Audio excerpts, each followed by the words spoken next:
Hi. Oh, there is someone in here. Hello. Oh, Aunt Rowdy, how are you? Hi, everyone. This is my first time doing a live, so we're all going to learn this together. I don't know what I'm doing, but I just felt like mixing it up today. Hello from Massachusetts. I am also originally from Massachusetts. Hello, Nina. Hi, how are you? Oh, another Massachusetts. Wow. Did you guys already know that I was from Massachusetts before you hopped in here? Because that's like extra cool that there was 2 Massachusetts people. I'm glad I'm live too. This is so outside my comfort zone. I eventually would love to do like cooking live.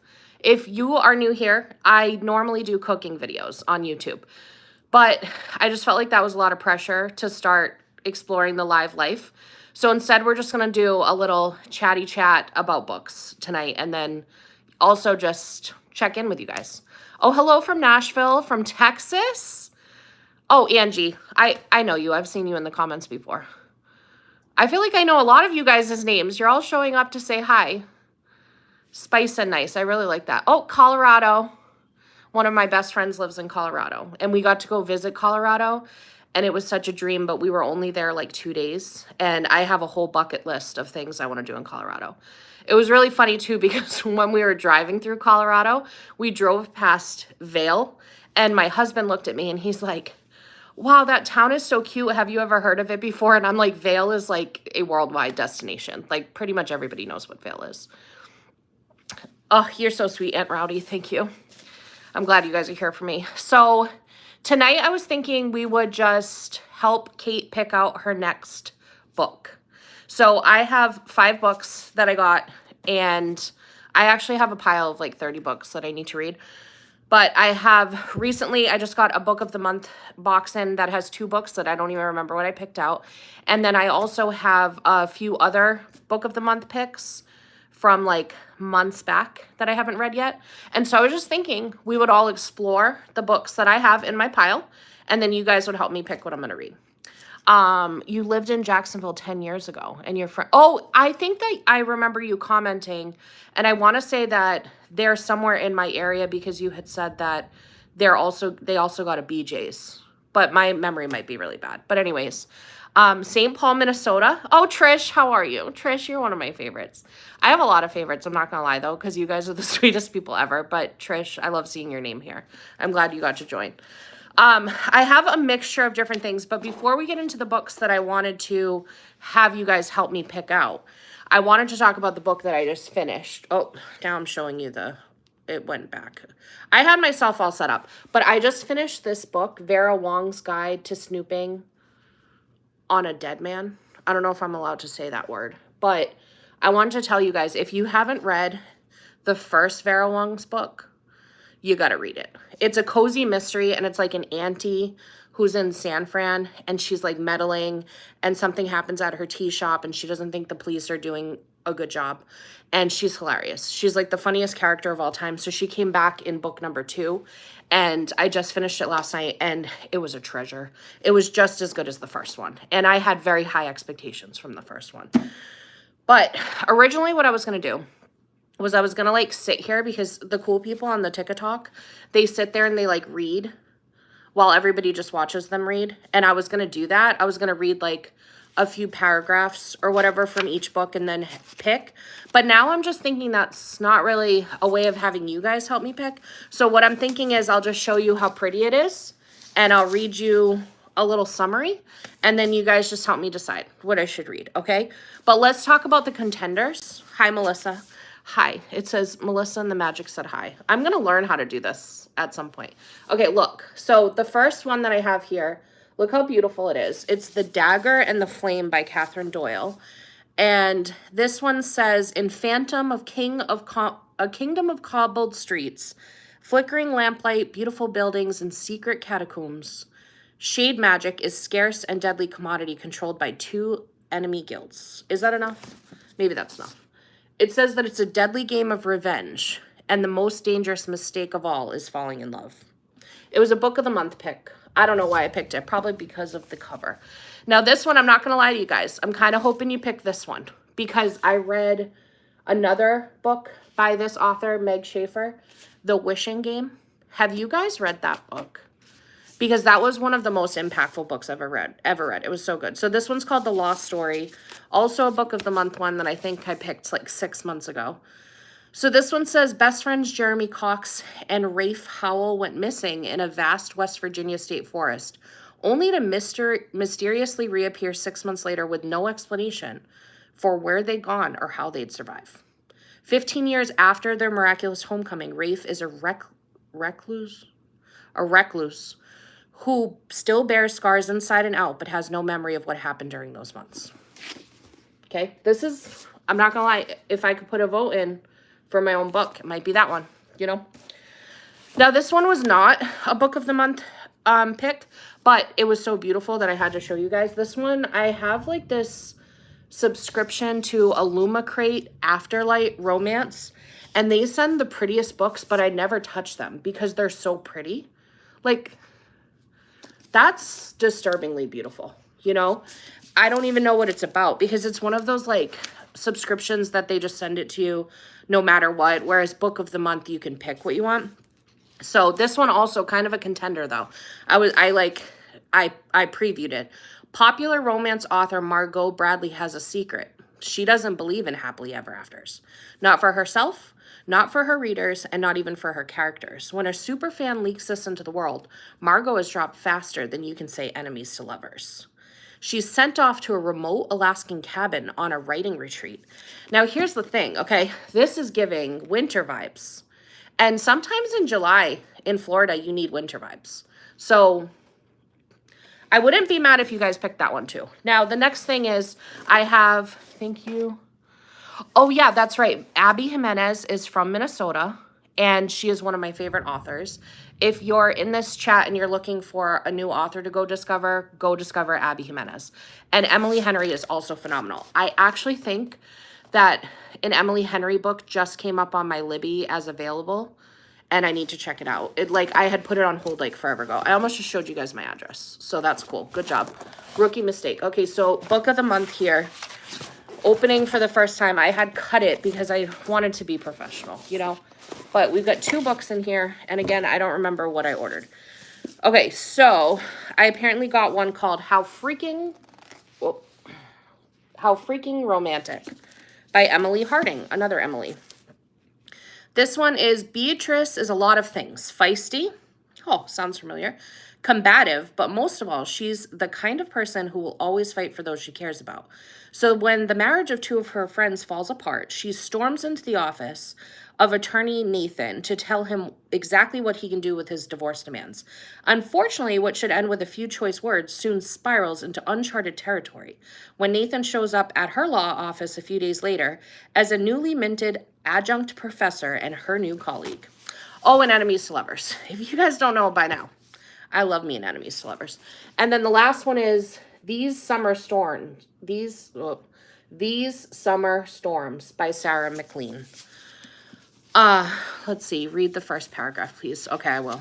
I don't know why I just saw that because you said that before the other things. Oh, this is for the Massachusetts people in here. And Melissa, who maybe is still visiting New England, this is about a wealthy New England family. So Alice hasn't been welcome at her family's magnificent private island off the Rhode Island coast in 5 years, not since she was cast out and built her life beyond the storm name, influence, and untold billions. But the shocking death of her larger-than-life father changes everything. Alice plans to keep her head down, pay her final respects, and leave the minute the funeral is over. Unfortunately, her father had other plans. The eccentric, manipulative patriarch left his family a final challenge, an inheritance game designed to upend their world. That kind of sounds like the Inheritance Games book, but I kind of like the fact that it's set in New England. So these are the 5 books. So we've got the New England vibes over here. We've got this one, which seems to be law influence, which I really do love a lawyer situation. My light might start doing a strobe light party because it's broken and we can't figure out why. We've replaced it 7,000 times. I need to turn it off. Then we've got this one, Winter Vibes, Alaska. Love it. We've got The Lost Story by Meg Schaefer. And then we've got The Dagger and the Flame. I don't know. I don't know. What do you guys think I should do? I'm like leaning towards either going for this one or the New England one. Like, I feel like the New England one, I've been craving a New England summer. So I feel like having like juicy New England gossip. Hi, Jessica. It's nice to see you in here. I feel like this one might be a good idea because it's got like the New England juicy gossip. Like, I love an Ellen Hildebrand novel, and this is giving Ellen Hildebrand, you know? So maybe. I'm leaning towards, okay, so I'm gonna, oh, Aunt Rowdy says The Lost Story. I think that's a great option. So we've got, yeah, okay, so I'm kind of leaning towards going with The Lost Story or the Summer Storms one. Like, those are the two that I'm thinking. I want to just, like, eliminate the Dagger and the Flame because look how aggressive this looks. It's, like, 8,000 pages long. That's too much for me right now at this journey of life. It's 501 to just reduce my drama a little. Let's just eliminate that one. Okay. So, I'm, like, the Summer Storms here.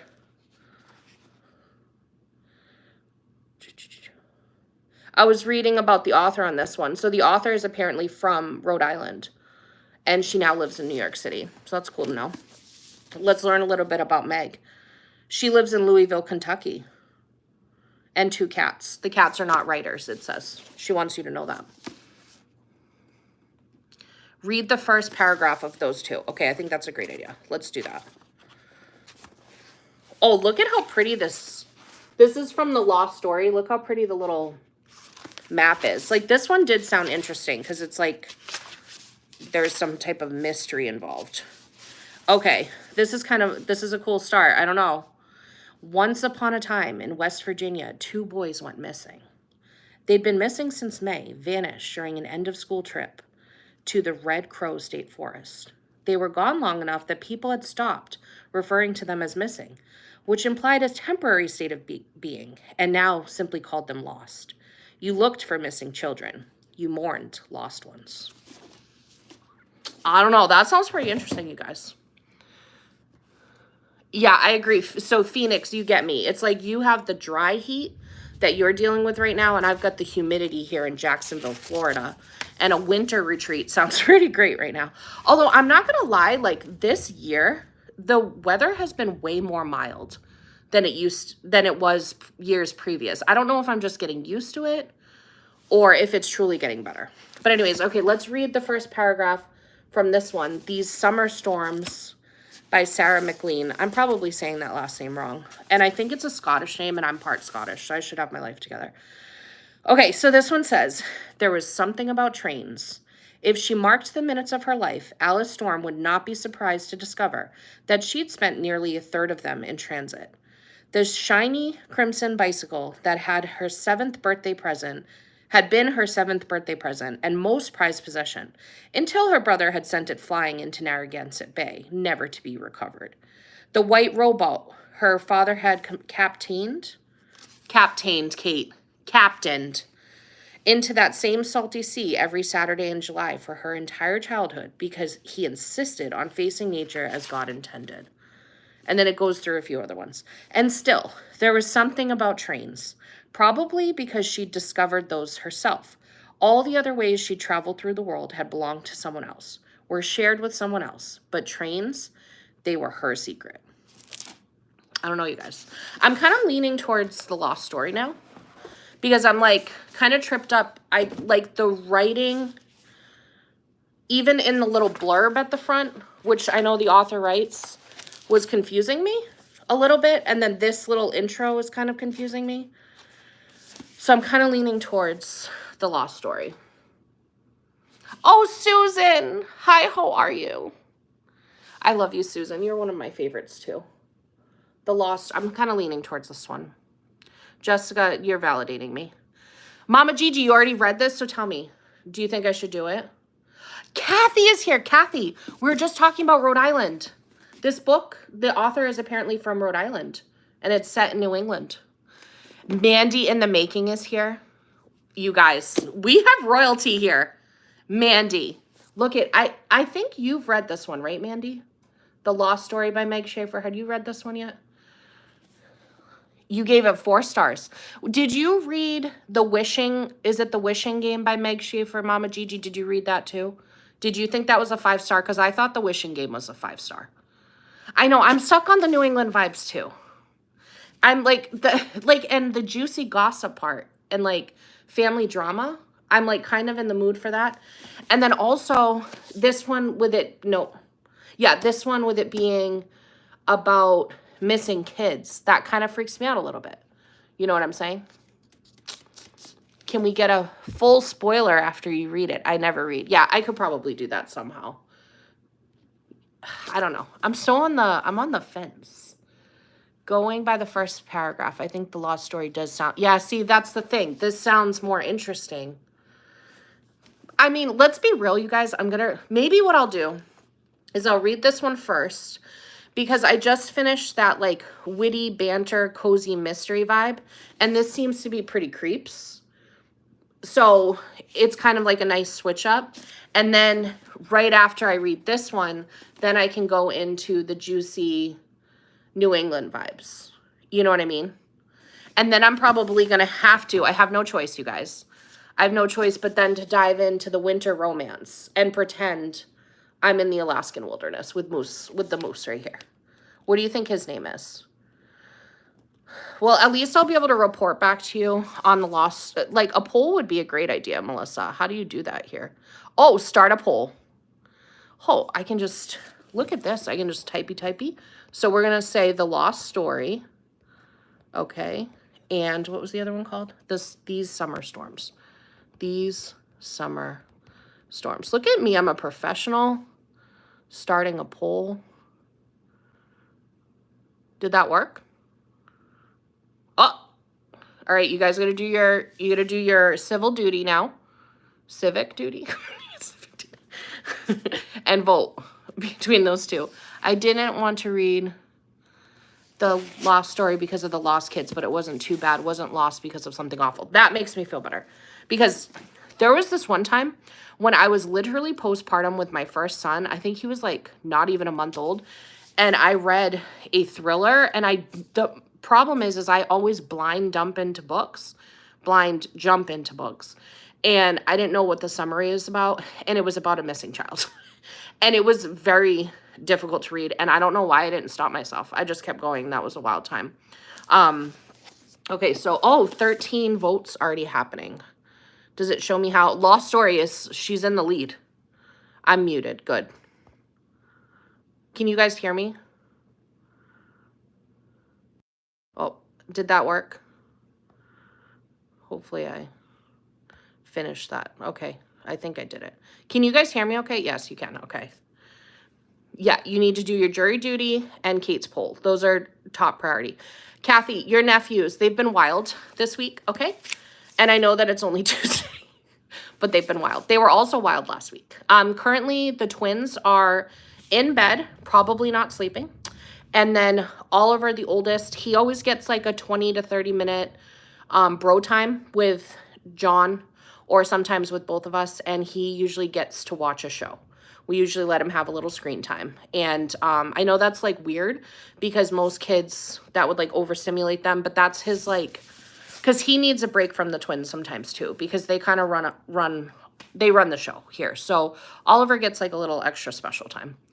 It is 7:05 here. That is correct. My twins go to sleep around 6:30, 6:45.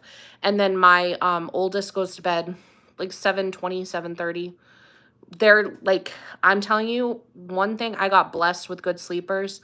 I think that whoever's running the show upstairs knew that if I was going to have 3 kids in the same calendar year, that they could not be picky eaters and they had to be good sleepers.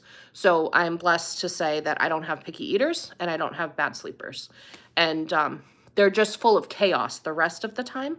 But in those 2 areas, incredibly blessed. They have a very good sleep schedule. Naps were really great until about like 2 months ago. They were like very solid with naps too. All 3 of them usually nap between like 12:30 and 3 o'clock pretty consistently. But over the past like month, the twins have been on like nap strike and it's like every other day. We just never know. We just never know. Yes, the poll speaks and we're at 80%. I'm going to lock that in. I have 3 boys. That's correct.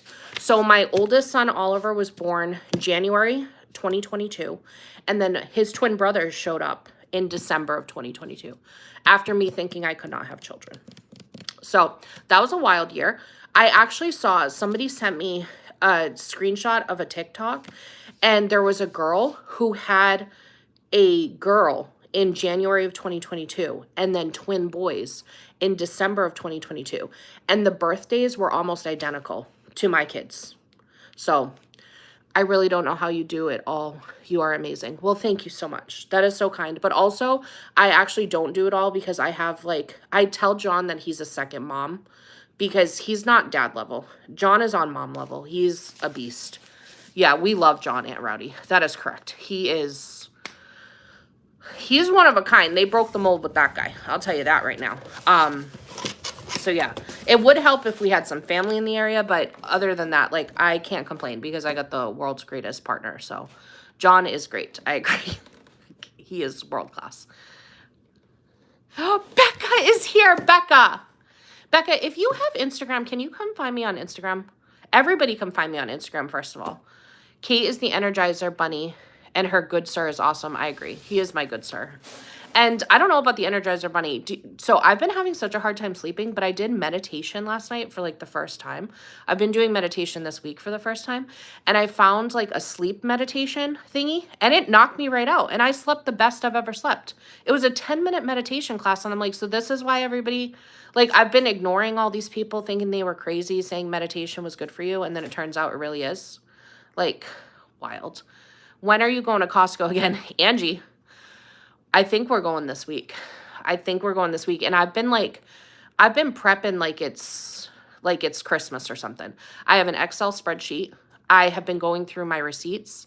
I have a whole plan for YouTube for sharing this Costco adventure because I'm taking it real seriously, So I think that I'm actually going to do the Costco. I usually just do Costco hauls and a taste test at the end.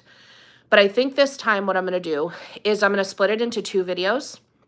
And I'm going to do my creating the list and my current status on the pantry, the fridges, and the freezers. So you guys can see how bare bones it got. Putting dinner together tonight was a wild ride. So kind of the prep work plus a shop with me. Once I'm at Costco, I'll get some clips of all of the new things because I know they have all the summer fun out. And so it'll be a prep shop with me video. And then 2 days later, I think I'm going to share the full haul video like I normally do with a taste test at the end. That's my current plan. And I think those videos should be going up next week. Tonight, a Sam's Club video went up. So in case you need some haul footage, we did Sam's Club and we did a taste test. We got Reese's peanut butter cups. They had a new one. It was Reese's peanut butter. I always want to say Reese's, but it's Reese's. Peanut butter and jelly cups. So we tried that out. Please go live every day at this time. I know. I feel like I should. Why do I not do this? Because this is so me, Let's get Cait over the 8,000 mark, friends. Oh my God, you're so sweet. I'm really close to that. I've been tracking it on the, I think I'm under 100 to go to get to 8,000, which is crazy because it seems sometimes it feels like it's a slow growth, which I actually appreciate because I'm kind of terrified because I have the sweetest 8,000 people following me. I swear to you. So I get kind of nervous to go any higher. But I looked at a year ago and I was at 2,000. So it's kind of funny because I think that it's weird that it blew up that much. Well, I mean, to most people, that's not blowing up. But 4 times the amount in a year, that is pretty crazy. But to me, I'd rather just go slow, What's the weather over there? Listen, right now, it sounds like the most magical rainstorm is about to come down on me, which is perfect because we just discussed me reading. So I'll be able to go sit on the lanai, have the vibes, this Florida stormy vibes. But it's been a little more humid this week. Otherwise, it's been manageable. But again, I don't even know if I'm just getting used to Jacksonville at this point. Because the other day I went to go let Stella outside. And I was like, oh, it's actually really nice out today. Wow, it must be in like the low 80s. And I looked and it was 91 degrees. Feels like 95. And I said, I'm sorry. Have I been converted to Florida? Because I was spoiled in Hawaii. Hawaii is hot and humid, but it's got like tropical breezes coming through. Just the most perfect weather year round. So then I went to Virginia. And Virginia was just not for me. And then I moved here, and the humidity just punches you right in the face. But anyways, it's been unusually raining. That one of my friends had posted about that, and she said that at this stage, she realizes she can never leave the house in Colorado without a jacket and an umbrella. Because even if it looks like it's not going to rain, it might. And that's honestly how Florida is too. Anybody who's been in Florida knows we, especially in the summers, we get crazy storms in the middle of the day. People need to get on the Cait train. Yeah, jump on the Cait train, you know? Oh, you're so sweet, Aunt Rowdy. Thank you. All right, well, I think that we did a great job experimenting with our first live. So my goal is to, in the future, I would love to do these lives again, and I would love to do, like, cooking. Like, we all get to cook together or something like that. But I would probably need to involve John, because in order for me to actually stay on track and get any food on a plate, I would have to stop talking, or I would have to, like, have him do the cooking and then just me yap while the cooking's happening. I don't know. We'll have to come up with a plan, you know. Oh, thank you, Nina. I did a great job. Thank you. Keep us updated on the book. You know I will. I'm really excited about this one because the last book that I read from this author just blew me out the water. So I don't know if that's a good thing or a bad thing, because maybe then, I don't know, maybe then I'm setting up the expectations too high. But I do want to remind you guys, if you're looking for like a cool book to read, please pick this one up. Vera Wong's Guide to Snooping. But if you didn't read Vera Wong's Unsolicited Advice, then go read that one first, because that's even funnier. Oh, wait, before I let you guys go, did anybody get good deals on Prime today? I was so boring, you guys. I bought an office chair, but it was like half off. How was I going to not buy that? And then I also bought some skincare items, because there's this brand, in case you guys are also looking, Medicube, Medicube. I grabbed some for me, and I sent some directly to my mom, because I know she'll love it. She's like me, and she loves to try out skincare. And I tried their like viral face mask, and it was one of the first times that like something actually impressed me immediately. Usually skincare takes a couple tries for me to be like, oh yeah, that's worth it. But these face masks from them, from that brand Medicube, so good. You've been waiting for Prime Day and restocked on so much stuff. Mandy, same. I had like my saved for later was so full. Like it was so full. And then I was just scrolling through to see what actually was worth it. But I swear some of them, they mark it up, because I watch prices. They like mark it up to take it down 20%, but really it's only like 6% off. So I've been like meticulously looking at these prices, and I have like one of those memories that I can remember. Spice and Nice, you bought nothing. I'm proud of you. Yeah, they are shady like that. That's why we need like people like Mandy, you know, who share the actual good deals, because she knows what she shared before. You know what I mean? So, and the same with me. I know what I've shared before, and I know what prices are good. And I'm watching for you guys. You bought a seat cushion for my van. See, you're just like me. We buy the boring stuff, but you know what? That's when it's worth it. And those are the ones they're not shady on. The boring stuff they're not shady on. It's like the kids' toys. They're so crazy. Okay, Melissa, you said you got a gift card for $290 on Amazon today? That is amazing. Okay, robot vacuum, like obviously you're obviously my people, because robot vacuums, I actually own 2 robot vacuums. That's how much I love those things. We call them a staff member, because we have carpet throughout this entire house, which will hopefully eventually change, because I hate carpet. But, oh, Kathy, you're going to check on my Amazon list. I went wild today, and I put literally 72 items in my Amazon storefront Prime deals category. And then I was like, what I should have done is broken it up for people, because not everybody cares about toddler toys and not everybody cares about skincare, but it's all in there. So if you just want to scroll through and actually see what deals are good. That is amazing. You had a return they couldn't refund, so they credited it. Like, of all days, the timing. That was the universe blessing you and said, Melissa deserves a RoboVac. Uh, you think your dog would chew up the robot vacuum. Stella, thankfully, does not chew anything. Previous to Stella, we had a black lab and another Siberian husky. And my black lab, she used to chew anything and everything. She would like chew through socks and our comforter and our curtains. She would just fly through everything. So I could see that. Yeah, so I've been on like a super budgeting journey myself, Melissa. I've been so good, and then I went absolutely buck wild today. So I need to rein it back in.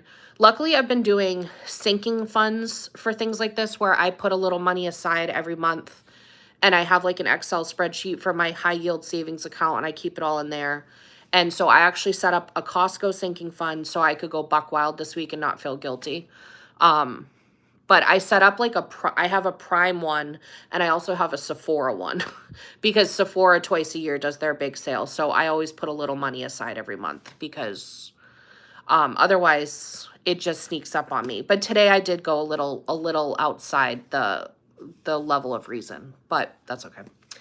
Anyways, all right, well, you guys, thank you so much for hanging out with me on my first live. Let's do this again. All right, hold me accountable. Can you show us your sinking funds, or is that too hard? No, I could totally do that. I don't know how I would do that. I could probably show it in a video at some point. Maybe like the next time I do a get ready with me or something, I'll include that. Actually, I have a get ready with me that I'm going to be editing, and maybe I could just do like a voiceover and show the sinking funds. But basically, I just set up an Excel spreadsheet. And it all goes into an account. And then on the Excel spreadsheet, I just have labels. Like I have like Christmas. I have a dreams category. So it's just kind of like generic for like later in life when we want to do something. Who knows? Put a pool in the backyard or whatever. Yeah, I think that's a good idea. Tie it into how I budget for the grocery haul. Because I do the Costco sinking fund outside of my normal grocery budget. So I've been trying to be real good about budgeting, and I've been going on YouTube every morning to watch budgeting YouTubes to keep me on track. And it's like, I actually talked about it in the Costco video. It's like, I think a lot of people think like budget correlates with hardship, and I'm blessed to say that's not the case here. It's just that I want to be a good steward of money. You know what I mean? And I want to make sure we set up our finances and also obviously set an example for the kids for finances. And I think it's something that is just me trying to be more mindful is what I'm doing. So because a lot of people like comment on the videos like about the crazy budgets I'm setting, and I know a lot of people are experiencing hardship. So I think it's good to share my strategy when it comes to it in case you are experiencing hardship. But it doesn't have to be a hardship thing. If you're not in a hardship, you can still be mindful when it comes to budgeting and setting those things up. So maybe somehow, some way we could have a whole chat about that. Because who do I watch for budgeting? Number one person to watch for budgeting is called the Budget Mom. So a lot of people follow Dave Ramsey when it comes to budgeting, and I think that he has some good tips and some foundational things that are important, but his information to me personally, I know a lot of people love Dave Ramsey, and I'm not insulting anybody who loves him. I think a lot of his information is pretty outdated. So the Budget Mom, she kind of has some of the foundation that Dave Ramsey shares, but I feel like her insight is a lot more relatable and it's not as harsh. So if you want like real tough love, Dave Ramsey is the one to watch. And he's also very faith-based. So if you're looking for faith-based finance, he would be a good one to go for. The Budget Mom, I feel like she is incredibly smart when it comes to budgeting, but she's very realistic, and she doesn't expect you to put your life on hold while you're budgeting. So it's kind of more relatable. So that's my thought on it. And then I've honestly been just watching like super random people doing like cash envelope savings challenges and like stuffing the things and stuff like that. You know, like who else? Oh, and I also love Jordan Page. She used to do way more budgeting. Now she's kind of a little bit all over the place. But if you go back in her older stuff, she has a lot of budgeting and productivity. She's a good one. The budget videos I love. Family of 6 here, so it really helps out a lot. Grocery prices. I know the grocery prices are crazy. Every time that I place an order for $100, I see it on the counter. And I'm like, what? what about that is $100? And I'm barely buying protein. The $100 is usually like maybe one protein item for like $10. And then the rest of it is mostly produce, milk, and eggs. And it's at $100. So it's just crazy. Family of 6 is wild because we're a family of 5, but 3 of mine are like mini family. You know, they're like mini humans. Although they put down some food. The Budget Girl. Check out Budget Girl. Okay, I'll look her up too. I'm trying to think of who else. There's a lot of creators too on Instagram that I've been following. There's one called like Budget with Brenda or something. I really like her. She has like a house cleaning. She's a house cleaner. So she talks about that too, but she also does like budgeting and stuff. So yeah, you've done a great job with your budget. Thank you so much, Kathy. All right. Well, I'm going to let you guys go and enjoy your night. I had so much fun doing this, and I agree we should do this more often because then I can just hang out with you guys for reals. And also, seriously, come find me on Instagram because I love to DM with people. So if you have an Instagram, please come find me there. It's Cait Coska, C-A-I-T. I almost told you my old handle on Instagram was Cait508 because of Massachusetts. But then I remembered I changed it like a long time ago. It's been like a year and a half. I let it go. If you're on Peloton, though, I'm still Cait508 if you have a Peloton. All right. Well, I love you guys. Thank you so much for hanging out with me and not stressing me out. I was so nervous that I was going to get like people I didn't know and like weirdos in here, you know, but I didn't. Well, you guys are like weirdos, but my weirdos. Like a weirdo, like I'm a weirdo. We're weirdos together, you know? All right. Love you guys. Have a good night. Bye.